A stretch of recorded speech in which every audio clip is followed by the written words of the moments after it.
ওম শান্তি। আজ 16 জুলাই 2025 ভাবদাদার মধুর মহাবাক্য। বাবাজ বলেছেন, মিষ্টি বাচ্চারা, যিনি সকলের সদ্গতি করেন, জীবন মুক্তি দাতা, তিনি তোমাদের বাবা হয়েছেন। তোমরা হলে তার সন্তান, তবে কতই না নেশা থাকা উচিত। আজকের মুরলির প্রশ্ন, কোন বাচ্চাদের বুদ্ধিতে বাবার স্মরণ নিরন্তর টিকে থাকে না? উত্তর, যাদের পুরোপুরি নিশ্চয় নেই তাদের বুদ্ধিতে স্মরণ টিকে থাকে না। আমাদের কে শেখাচ্ছেন? এই কথা না জানলে স্মরণ কাকে করবে?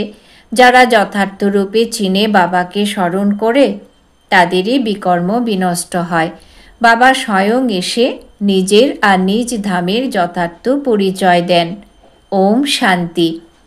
এখন ওম শান্তির অর্থ তো সর্বদা বাচ্চাদের স্মরণে থাকবে। আমরা আত্মা, আমাদের নিবাস হলো নির্বাণ ধাম বা মূলবতন। যদিও ভক্তিমার্গে মানুষ যা পুরুষার্থ করে, তবু তাদের জ্ঞান থাকে না কোথায় যেতে হবে, কিসে সুখ আছে, কিসে দুঃখ আছে, কিছুই জানা নেই। যজ্ঞ, তপ, দান, পুণ্য, তীর্থ ইত্যাদি করে সিঁড়ি বেয়ে নিচে নেমে আসে। এখন তোমরা জ্ঞান পেয়েছ, তো ভক্তি বন্ধ হয়ে যায়। কাসর ঘণ্টা, সেই বাতাবরণ সব বন্ধ। নতুন দুনিয়া ও পুরনো দুনিয়ায় তফাৎ তো আছে, তাই না? নতুন দুনিয়া হলো পবিত্র দুনিয়া। বাচ্চারা, তোমাদের বুদ্ধিতে আছে সুখধাম। সুখধামকে স্বর্গ, দুঃখধামকে নরক বলা হয়। মানুষ শান্তি চায়, কিন্তু সেখানে কেউ যেতে পারে না। বাবা বলেন, আমি যতক্ষণ না ভারতে আসছি, ততক্ষণ আমি ছাড়া তোমরা বাচ্চারা যেতে পারো না। ভারতেই শিব জয়ন্তী পালন করা হয়। নিরাকার নিশ্চয়ই সাকারে আসবেন, তাই না? শরীর ব্যতীত আত্মা কিছুই করতে পারে কি? শরীর ব্যতীত আত্মা তো বিভ্রান্ত হয়ে ঘুরে বেড়ায়, অন্য শরীরে প্রবেশ করে। কেউ ভালো, কেউ চঞ্চল হয়, একেবারে পাগল করে দেয়। আত্মার অবশ্যই শরীর চাই। ঠিক তেমনি পরমপিতা পরমাত্মারও শরীর না থাকলে তিনি ভারতে এসে কি করবেন? ভারতই হলো অবিনাশী ভূখণ্ড। সত্যযুগে একটি মাত্র ভারতখণ্ড থাকে, অন্য সব খণ্ডগুলো বিনাশ হয়ে যায়। গায়ন আছে, আদি সনাতন দেবী দেবতা ধর্ম ছিল। এরা যদিও আদি সনাতন হিন্দু ধর্ম বলে দিয়েছে, বাস্তবে প্রথমে কেউ হিন্দু নয়, দেবী দেবতারা ছিলেন।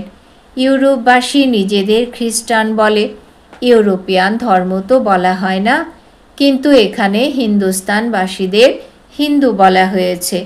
যে দৈবী ধর্ম শ্রেষ্ঠ ছিল, সেই ধর্মটি 84 জন্মে এসে ধর্মভ্রষ্ট হয়েছে। যারা দেবতা ধর্মের হবে, তারাই এখানে আসবে। যদি দৃঢ় নিশ্চয় না থাকে, তবে বুঝতে হবে এই ধর্মের নয়। যদিও এইখানে বসে থাকবে, তবু জ্ঞান তাদের বোধগম্য হবে না। সেখানে প্রজায় কোনো কম পদমর্যাদা পাবে তারা। সবাই চায় সুখ শান্তি, সে তো প্রাপ্ত হয় সত্য যুগে। সবাই তো সুখধামে যাবে না। সব ধর্ম নিজের নিজের সময়ে আসে। অনেক ধর্ম আছে, বৃক্ষের বৃদ্ধি হতেই থাকে। মূল শিকড় হলো দেবী দেবতা ধর্ম, তারপরে হয় 3টি টিউব, অর্থাৎ 3টি মুখ্য ধর্ম। স্বর্গে তো এসব হতে পারে না। দাপর যুগ থেকে নূতন ধর্ম আসে, যাকে ভ্যারাইটি হিউম্যান ট্রি বলা হয়। বিরাট রূপ আলাদা, এটি হলো ভ্যারাইটি ধর্মের বৃক্ষ। ভিন্ন ভিন্ন প্রকারের মানুষ আছে। তোমরা জানো কয়টি ধর্ম আছে? সত্যযুগ আদিকালে একটি ধর্ম ছিল, নতুন দুনিয়া ছিল। বাইরের মানুষও জানে ভারতে প্রাচীন স্বর্গ ছিল, খুবই বিত্তশালী ছিল, তাই ভারতের সম্মান অনেক। কোনো বিত্তবান দরিদ্র হলে তাকে দয়া করা হয়। দিনহীন ভারত এখন কী রূপে পরিণত হয়েছে, এই সবেরও ড্রামায় পার্ট আছে। বলাও হয়, সবচেয়ে দয়ালু হলেন ঈশ্বর, এবং তিনি আসেনও কেবল ভারতে। গরিবদের দয়া ধনীরাই করবে, তাই না? বাবা হলেন অসীম জগতের বিত্তবান, উঁচুর থেকে উঁচু স্থান প্রদান করেন তিনি। তোমরা কার সন্তান হয়েছ সেই পরিচয়ের নেশা থাকা উচিত। পরমপিতা পরমাত্মা শিবের আমরা সন্তান, একই জীবন মুক্তিদাতা সদ্গতিদাতা বলা হয়। জীবন মুক্তি সর্বপ্রথমে সত্যযুগে হয়। এখানে তো হলো জীবন বন্ধ। ভক্তি মার্গে প্রার্থনা করে বাবা বন্ধন মুক্ত করো। এখন তোমরা আর প্রার্থনা করতে পারো না।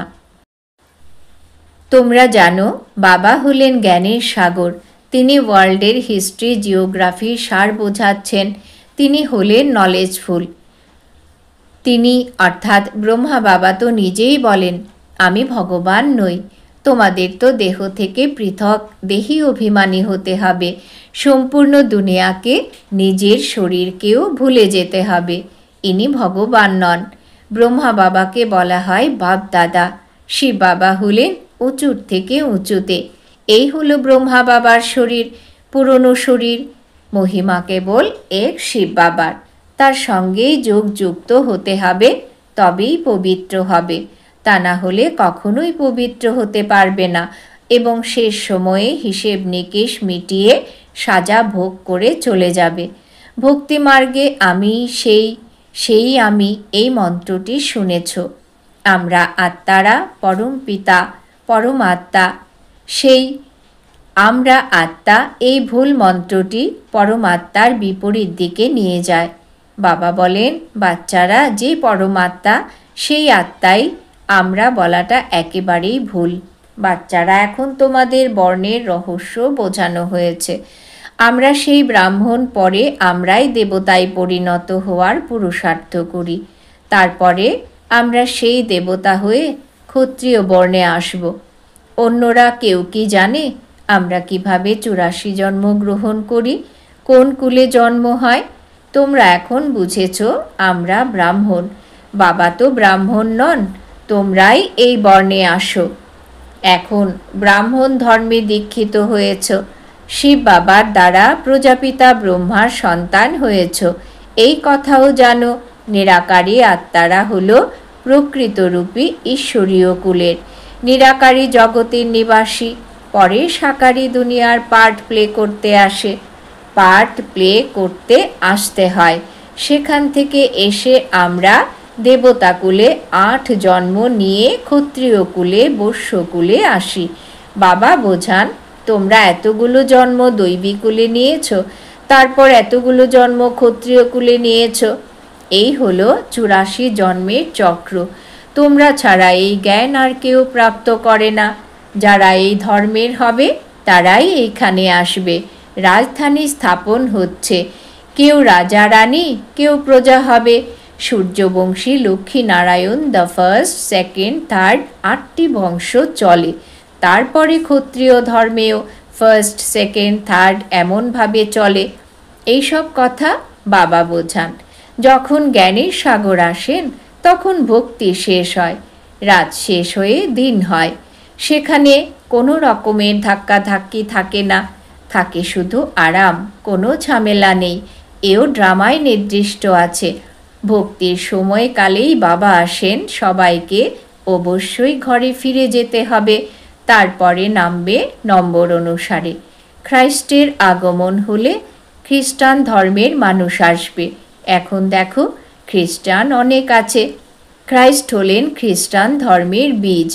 এই দেবী দেবতা ধর্মের বীজ হলেন পরম পিতা পরমাত্মা শিব।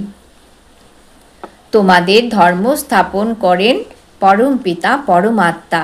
তোমাদের ব্রাহ্মণ ধর্মে কে এনেছে? বাবা দত্তক নিয়েছেন, অর্থাৎ ব্রাহ্মণ ধর্ম হলো তার চেয়ে ছোট। ব্রাহ্মণদের শিখা বলা হয়। এই হলো চিহ্ন। শিখা তার নিচে এলে শরীর বৃদ্ধি পায়। এইসব কথা বাবা বসে বোঝান। পিতা যিনি হলেন কল্যাণকারী, তিনি এসে ভারতের কল্যাণ করেন। সবচেয়ে বেশি কল্যাণ তো তোমাদের অর্থাৎ বাচ্চাদের করেন। তোমরা কি থেকে কি রূপে পরিণত হও? তোমরা অমরলোকের মালিক হও। এখনই তোমরা কাম বিকারকে জয় করো। সেখানে অকালে মৃত্যু হয় না, মরণের কথাও নেই। যদিও শরীররূপী পোশাক তো বদল করতেই হবে, তাই না? যেমন সর্প নিজের খোলস বদলায়, এখানেও তোমরা সেই পুরনো দেহ ত্যাগ করে নতুন দুনিয়ায় নতুন দেহ ধারণ করবে। সত্যযুগকে বলা হয় গার্ডেন অফ ফ্লাওয়ার্স। কখনো কোনো কুবচন সেখানে বলা হয় না।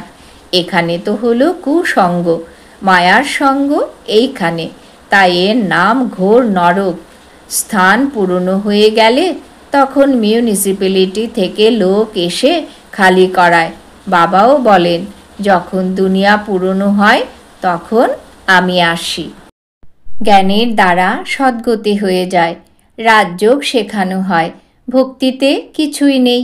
হ্যাঁ, যদিও দান পুণ্য করলে অল্পকালের জন্য সুখ প্রাপ্ত হয়। সন্ন্যাসীরা রাজাদের বৈরাগ্য প্রদান করেন। এই জগতে কাক বিষ্ঠা সম সুখ আছে।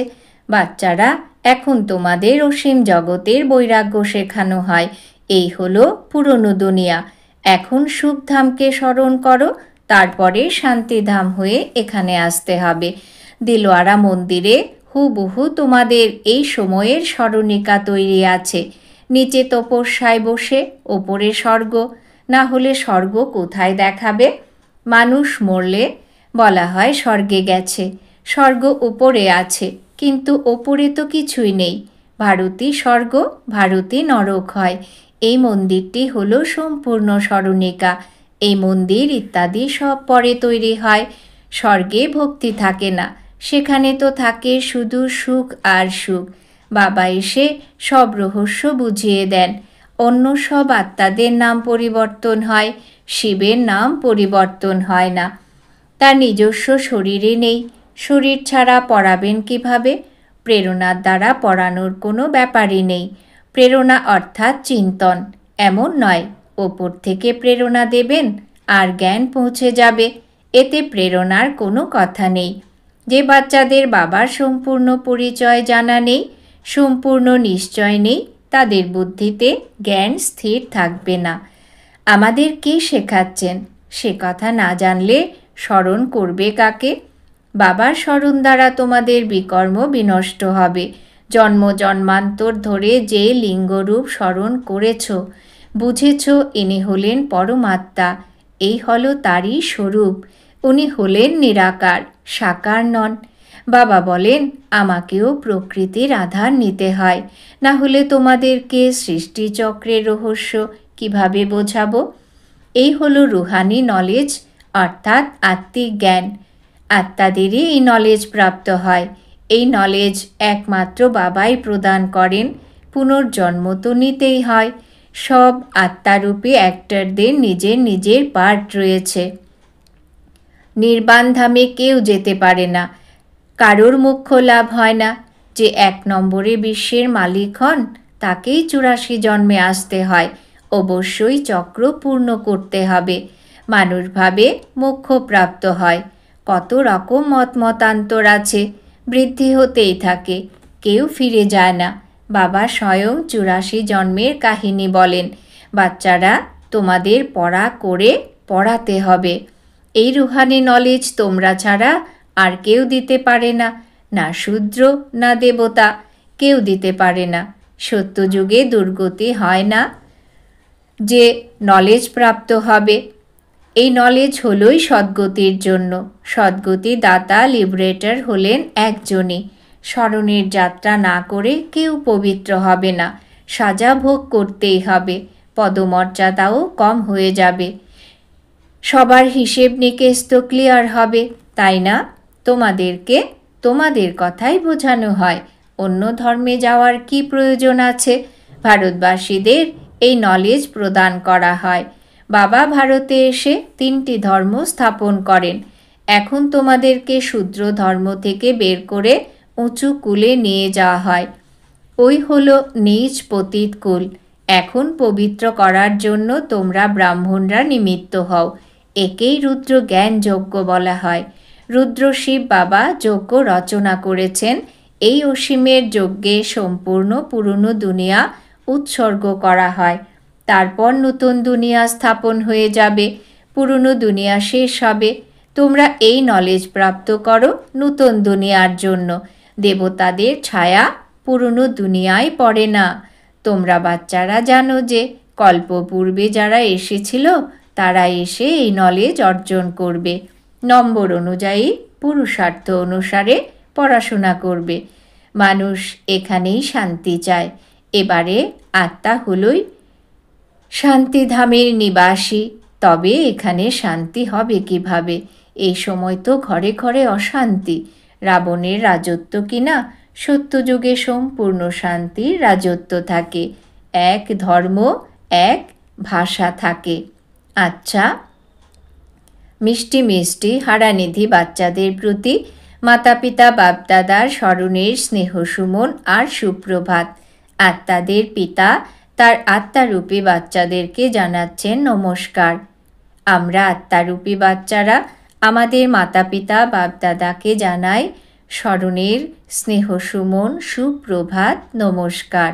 ধারণার জন্যে মুখ্য সার এক, এই পুরনো দুনিয়ার প্রতি অসীম জগতের বৈরাগী হয়ে নিজের দেহকে ভুলে শান্তিধাম ও সুখধামকে স্মরণ করতে হবে।